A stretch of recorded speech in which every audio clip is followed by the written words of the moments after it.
Hi, it's Belinda from Belinda's Book Nook, and it's Friday. It's my Friday update. I don't know what's happening because I keep thinking that I'm going to make these other videos. I have a tag video that Marina had sent, and I need to do that one. And I have some other ideas. I have some wrap-ups from last month. And September gets crazy for me. My kids start school, and even though everything is virtual right now, I am trying to adjust to their schedule around my work schedule, and it is not fully baked yet. So I end up having days that are scattered, like today. Today was really a hectic day, and I won't elaborate on it, just say that so far it's pretty crazy. But I always know that September's like this, and yet when it happens, I always in denial, like, why haven't I figured this out? So I'm trying to be patient with myself. But I thought I'd come in and check in on you guys and update you on what's been happening in my reading world since I last saw you Friday, and just chat. So the first thing to note, one of the books that I have completed and I was reading this month, or last month. I started it last month. I don't know which date month I'm going to put it on, but it's this one called Go Clean Sexy You by Lisa Consiglio Ryan, and I think I mentioned this before with you guys. It's got a 10-day detox in it, and they're based on the season, so you do it 4 times a year if you'd like. And she basically groups the food that you eat. She tells you exactly what you eat on those 10 days, and the foods are basically seasonal. So that's kind of nice because you don't want to eat things that are, try to find things that are out of season, and it's just better for your body. So I started on Tuesday, and I'm still alive. I have done, like I said, 21-day ones before, and they're different in the sense that they gave you suggestions of possible meals you could make, but this one has it from breakfast, mid-morning snack, lunch, mid-afternoon snack, dinner. It's got it all laid out for you. So in one sense, I felt like that was going to be so constraining, but I'm actually kind of liking it because everything else in my life is so with the flow, trying to figure things out. It's nice to already look, it's here. We've grocery shopped. I've got the stuff. Make it, do it. So far, good. The things that I was worried about, caffeine, not an issue with me. I drink tea. I do drink green tea. I do miss that a little bit because today is kind of a cool day. But I can do herbal tea. But I'm not a coffee drinker. Alcohol's, you know, I do like a glass of wine, and I do love to, when I'm watching football, I'll have a glass of wine. But you know, that one again is not the problem. The sweets, sweet, salty, crunchy. Woo! Okay, those are my weaknesses. So I have had those feelings each of these days after I've eaten a meal that I'm like salivating for something sweet, but I haven't done it. I've been drinking my water and just trying to be more mindful. The other thing that is different in this one is there's no meat. And Sierra is a meat lover, seafood lover. And so I have to admit that I am not missing it. I mean, I'm only on day 4, right? Yeah, this is day 4. So maybe in 2 more days, I might be like, and ravenous. I don't know. But right now, as it stands, I am doing pretty good. I feel good in the morning. There's no bloating. You don't really know always what the triggers are that you eat that cause that. Some things you do know, but other things are kind of hidden things that are usually in processed foods that bother you. So it is lovely right now just being able to exist without all of that. So that's my check-in. Tomorrow will be, my halfway point. And I think this is going to be easy peasy. And the recipes, okay, I wasn't exactly feeling the first smoothie. And there was a salad we made that was a little bit bitter for me. So I would dial back on some of the ingredients on it. But everything really, really good. And then this morning's breakfast had millet. And it was like, I described it to my girlfriend, like chewing chewing wax beads. I was like, what the heck is this? This is not good. So I downed it. I did my portion, but I will not be making that one again. So there's good, because I always leave notes too next to recipes to let me know what I don't want to do. But there's some yummy ones that I have done in here. So good so far. Okay, so now that we've gone off on a big tangent, I am still plugging my Frederick Douglass cover off. Sorry, so it's not exciting to see it. I've got little flags here, and I'm removing them as I put my little notes down that I want to keep. And I finished on the time, and then I've been so crazy busy and doing things that I never got until Wednesday, I think, to update Alba, you know, like our check-in. We do our weekly check-in. So I'm like, oh my God, I'm already starting off the wrong foot. But I am, I'm on schedule now. I should be finished with this next bit and ready to powwow with her on Sunday. But so far, this is my thought. And I'll let Alba tell you what she thinks. I like that I'm learning about him, Frederick Douglass. I have some reservations about the storyteller, right? And I was thinking about it, you know, people do their own autobiographies and, you know, it's firsthand. So there's always, no matter who's writing, some level of bias, right? And inference and assumptions, right? That we bring to the story. And so I feel like, I wish that I had read Frederick's book first, one of his autobiographies first, before I read this, just so I'd have reference, because I have no reference. I'm going with basically what I got in the graphic novel I read a year ago, and what maybe the paragraph mentioned in elementary school, right? So I'm reading this, and there is definitely stuff that I'm learning that is very valuable, that I think that is a takeaway.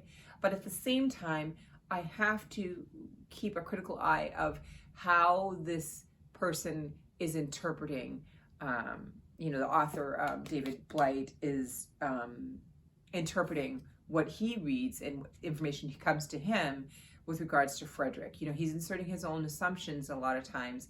And so you have to make sure that when you do read this, that I would say, so far, I will let you know at the end if I feel like it was something worth people to go through. But I think you have to keep that in mind when somebody else is writing somebody else's story, that there is definitely that level of unsure. And so there's an excitement, I was telling Alba in my notes, of learning new things about this time period, learning new things about Frederick Douglass, but at the same time, you know, reservation in terms of, well, is that exactly, you know, how does he know that? Where did he, you know, is he kind of jump into his own conclusions? So there's that. Doing good on that. You're all going to be so disappointed because this one I did start. I think I read like 12 pages, okay? And it is good. It's good. I want to read this. Again, like, I'm reading it at the end of the day and I'm like wiped. So I got to figure out time that I can read this, that I can get on board with it, because I really would like to finish this month. I just want to. I love mysteries, and I think this is going to be an interesting take on it. So there's that. Then there was a whole bunch of other books that I mentioned, right? Well, one of which was the Ta-Nehisi Coates, Between the World and Me. Boom. I am reading that. I'm going to try to finish this by Monday, just because it's small, and I just found the audiobook, so I am kind of going to listen along and let him read it to me, which is kind of nice too. I love when authors read their own books.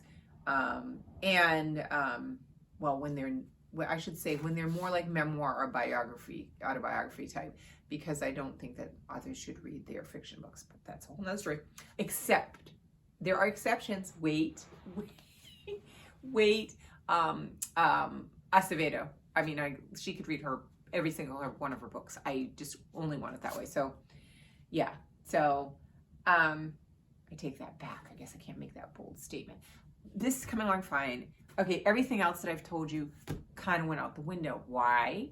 Because again, I don't know why. If you all could just tell me to stop putting things on hold on my apps. Okay, I have Libby and I have Hoopla. Now, Hoopla doesn't have the holds. Hoopla's just, if it's there, you can just take it, keep retaking it out, which is wonderful. But they don't have as much, obviously, as Libby. Libby, on the other hand, I put things on hold, and I tell you, it's as though 6 weeks, I'm like, boom, yeah, I'll be ready. And then I don't know who are those fakers that say they're going to read it and then they return it and then all of a sudden it's here in 2 weeks. No, I literally in the last few days have gotten like 5 holds. And I feel like saying, do you know me? Because I can't read that much. First of all, even if I didn't have all this, I can't do that fast. So I had to put some back, but there were some that I really wanted to try, right? So I'm going to tell you about those. And maybe they won't happen. Maybe I will. This is my husband's.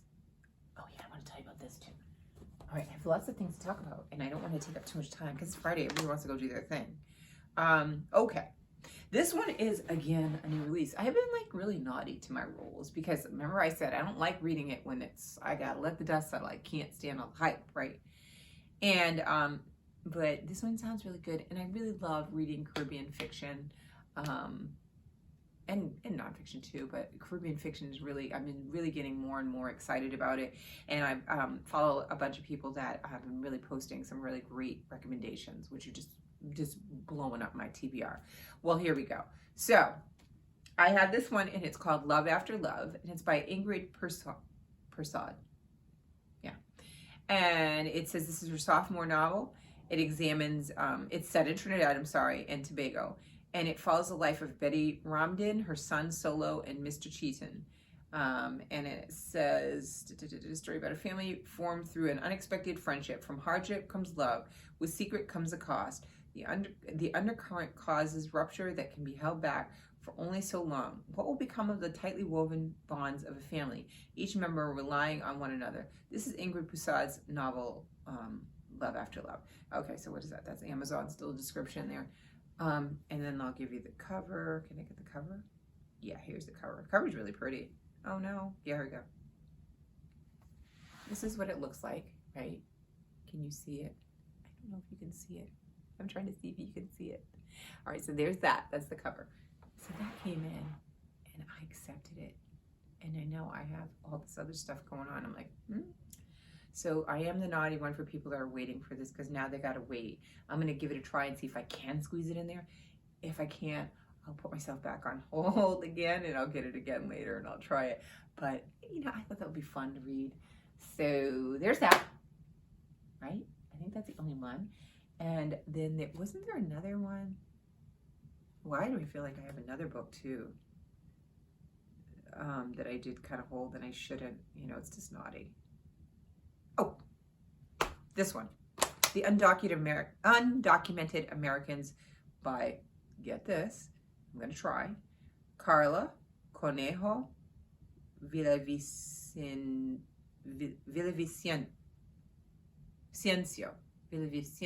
Well, that's so pretty too. And I butchered it. I'm sorry, Carla. This one came, it's an audio.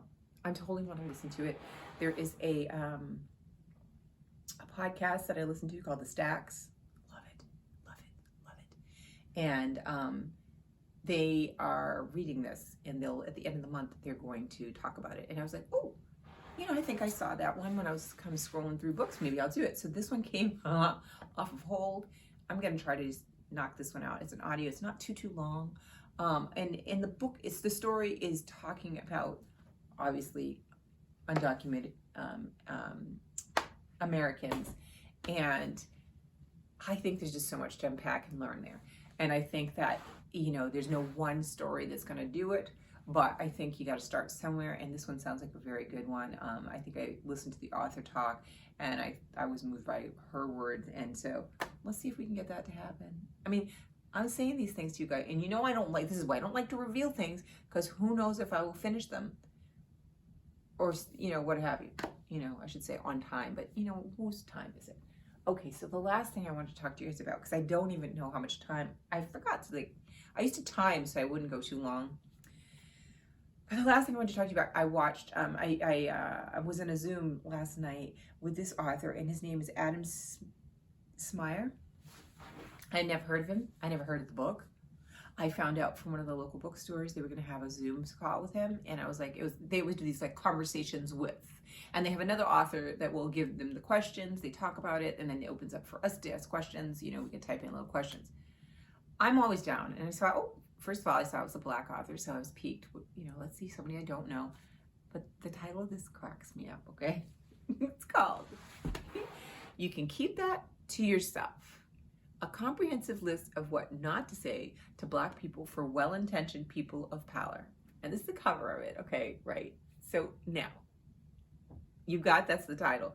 But what he did talk about when I was listening to discuss is that some people are taking this very seriously. This is basically a satire. And he's basically pulls out all of these different things that people say and that you really shouldn't say and why. And when listening to him talk, I want to read the book. Like, he's just, there was a lot of F-bombs, which I was a little surprised, but the book apparently is like that too, because when he read some sections in there, they were there. I think it's timely. I think it's something that, one of the things he said in the interview was that he said, they said, what would be one of your hopes when you create this book? And he said, what would be funny? He goes, would be great would be if, every Black person could have this like on their desk when they're at work and, out in the open so that, people come in, they could see it. But he said, ultimately, really, he goes, that it's just a book that also can, I feel like, he's trying to create a book that will give you kind of checks and balances for people that don't always know what, how something isn't appropriate to somebody else. And so I think I'm going to check it out. He was so hilarious. I thought that I would definitely take a look at it. And it was kind of fun because, again, I didn't know him at all, and I didn't hear this book. And so it seems like a really fun book to read, even for myself, obviously, to read it, because I want to see how many things he lists in there that I've had said to me, and that would be interesting as well. So there's that, and that's about it. I am meat free.